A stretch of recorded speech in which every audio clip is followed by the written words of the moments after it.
శ్రీకృష్ణ పరబ్రహ్మణే నమః. ప్రియ భగవద్బంధువులారా, శ్రీమద్ భగవద్గీతలో ప్రథమ అధ్యాయం అర్జున విషాద యోగం. ఈ అధ్యాయంలో శ్రీమద్ భగవద్గీతని ప్రారంభించడానికి గల కారణాలు ఏంటో మనకు అర్థమవుతాయి.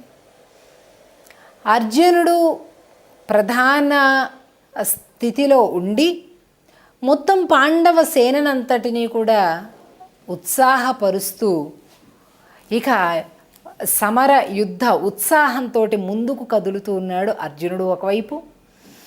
దుర్యోధనుడు తన సైన్యం మొత్తాన్ని కూడా చాలా ఎక్కువ బలంగా ఉండేటటువంటి తాము, ఎందరో వీరాధి వీరులందరూ కూడా గురువులు అందరూ కూడా ఉన్నటువంటి తమ సైన్యం ఎట్టి పరిస్థితుల్లో కూడా విజయాన్ని సాధించాలి అనేటటువంటి దృఢ సంకల్పంతో దుర్యోధనుడు కూడా ఉండడం ఇప్పటివరకు మనకు కనిపించినటువంటి దృశ్యం. ఇకపై సంజయుడు చెప్తూ ఉన్నాడు ధృతరాష్ట్రుడికి, అక్కడ ఆ కురుక్షేత్రంలో ఏమేమి జరుగుతున్నాయో అన్నింటినీ చెప్తున్నాడు. అగో అలాగా అర్జునుడు శంఖధ్వని చేశాడు, భీముడు చేశాడు, నకులుడు చేశాడు, సహదేవుడు చేశాడు. ఇగో ఇలా దుర్యోధనుడు గురువుగారి రథం దగ్గరికి వెళ్ళి మాట్లాడుతూ ఉన్నాడు. ఇలాగా అక్కడ జరిగేటటువంటిదంతా కూడా ప్రత్యక్షంగా ఒకవైపు శ్రీకృష్ణ భగవానుడు ఇచ్చినటువంటి దివ్య చక్షువుల ద్వారా అది చూస్తూ చెప్తూ ఉన్నాడన్నమాట. అయితే ఇప్పుడు ఈ శ్లోకం చాలా కీలకమైనటువంటి శ్లోకం.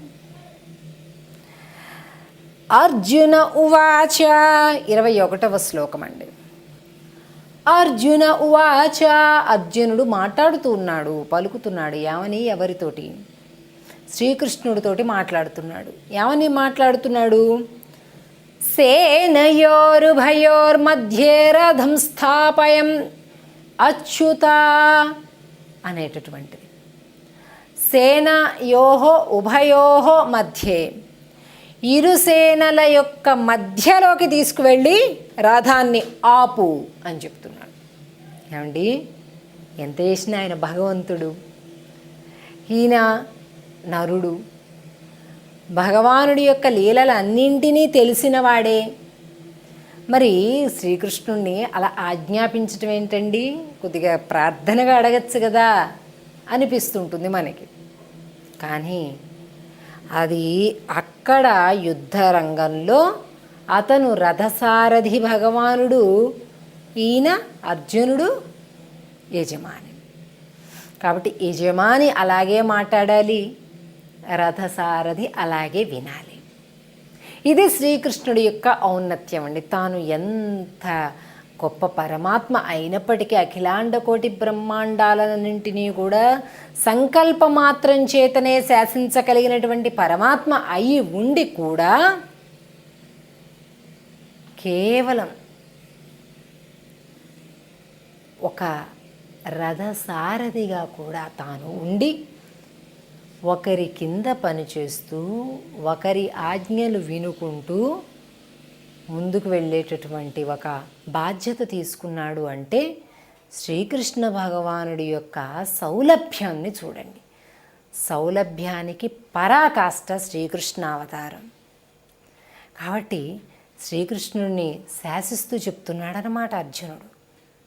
రథం స్థాపయం అచ్యుత. ఈ అచ్యుత అనే శబ్దం చాలా మంచి శబ్దం అండి. నా చ్యుతి ఏవ అచ్యుత. తనని ఎవరైతే పట్టుకున్నారో వారిని వదలనటువంటి వాడు అచ్యుతుడు అండి.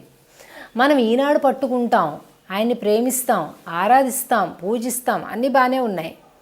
కానీ ఒకనాటికి మళ్ళీ మనల్ని కాపాడతాడు, మళ్ళీ మనల్ని కాపాడతాడు. ఏమండి, ఎలా కాపాడాడండి? నీకు తెలియదురా, నువ్వు అదవరికి పట్టుకున్నావు ఆయన్ని. ఏమోనండి, అదోరికి ఆయనతో ఏదో కొద్దిగా స్నేహంగా ఉన్నాను కానీ మర్చిపోయానండి. నువ్వు మర్చిపోయిన ఆయన మర్చిపోడు. అలాంటి గుణము కలిగినటువంటి పరమాత్మకి పేరు అచ్యుత అండి. అంత చక్కటి గుణశీలి అయినటువంటి వాడు పరమాత్మ. అర్జునుడు భగవంతుడిని శాసిస్తున్నాడు చూడండి. సేనయోరుభయోర్ మధ్యే, హే కృష్ణ ఎక్కడికి, అచ్యుత ఎక్కడికి తీసుకెళ్ళి ఆపుతావో తెలుసా, రథాన్ని ఎలాంటి స్థానంలో నిలుపుతావో తెలిసినా, నువ్వు నిలిపినటువంటి చోటు ఇలా చూస్తే మన పాండవులందరూ ఎంతమంది ఉన్నారు, ఎంత గజ సైన్యం ఉంది, ఎంత అశ్వసైన్యం ఉంది, ఎంత పద సైన్యం ఉంది, పద బలం ఉంది, ఎంత కాల్బలం ఉంది, ఏంటి ఎన్ని రకాల రథాలు ఉన్నాయి, ఎంతమంది ఉన్నారు సైన్యం, వాళ్ళు ఎంతమంది ఉన్నారు, వాళ్ళకి ఎంతమంది వీరాధి వీరులు ఉన్నారు, ఎంత గజబలం ఉంది, ఎంత అశ్వబలం ఉంది, ఎంత ఉష్ట్రబలం ఉంది, ఇవన్నీ కూడా నాకు తెలియాలి. ఎక్కడ నిలబడితే నాకు ఇవన్నీ కూడా కనిపిస్తాయో అటువంటి మధ్య భాగానికి తీసుకువెళ్ళి నన్ను నిలబెట్టు అంటున్నాడండి అర్జున్ కదండి. ఒక యుద్ధం చేసేటప్పుడు మన బలాన్ని మనం తెలుసుకోవటం ఎంత అవసరమో, మన శత్రువు యొక్క బలం తెలుసుకోవటం ఇంకా ఎక్కువ అవసరం. శత్రువు బలం ఎంతో తెలిస్తే కదా నువ్వు ఇంకా ఎంత సిద్ధం కావాలో నీకు తెలిసేది. లేకపోతే నీకు తెలిసిందే గొప్ప అనుకుంటూ ఉంటావు కదా. అలా కాదు, శత్రువు యొక్క బలం తెలియాలి. అలాంటి బలం తెలిసినటువంటి వాడు, అలాంటి బలాన్ని లెక్క కట్టాలని కోరుకుంటున్నటువంటి వాడు అర్జునుడు. ఇక యుద్ధం ప్రారంభమవుతుంది అంటే అతని యొక్క బుద్ధి ఎంత తీక్షణంగా పరిగెడుతుంది చూడండి. అంటే మనం కూడా నిత్య జీవితంలో కూడా మనకు ఉండేటటువంటి అనేక రకాల యుద్ధాలలో మన బలం, పక్కవాడి బలం రెండింటినీ కూడా లెక్క కట్టుకోవాల్సినటువంటి అవసరం ఉంది మనకి. ఈ సత్యాన్ని చూపిస్తున్నాడు అర్జునుడు.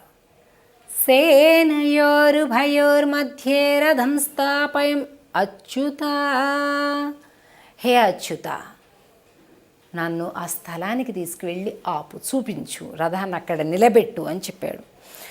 యావదేతాన్నిరీక్షేహం యోద్ధుకామాన్ అవస్థితాన్ కైర్మయా సహ యోద్ధవ్యం అస్మిన్ రణ సముద్యమే.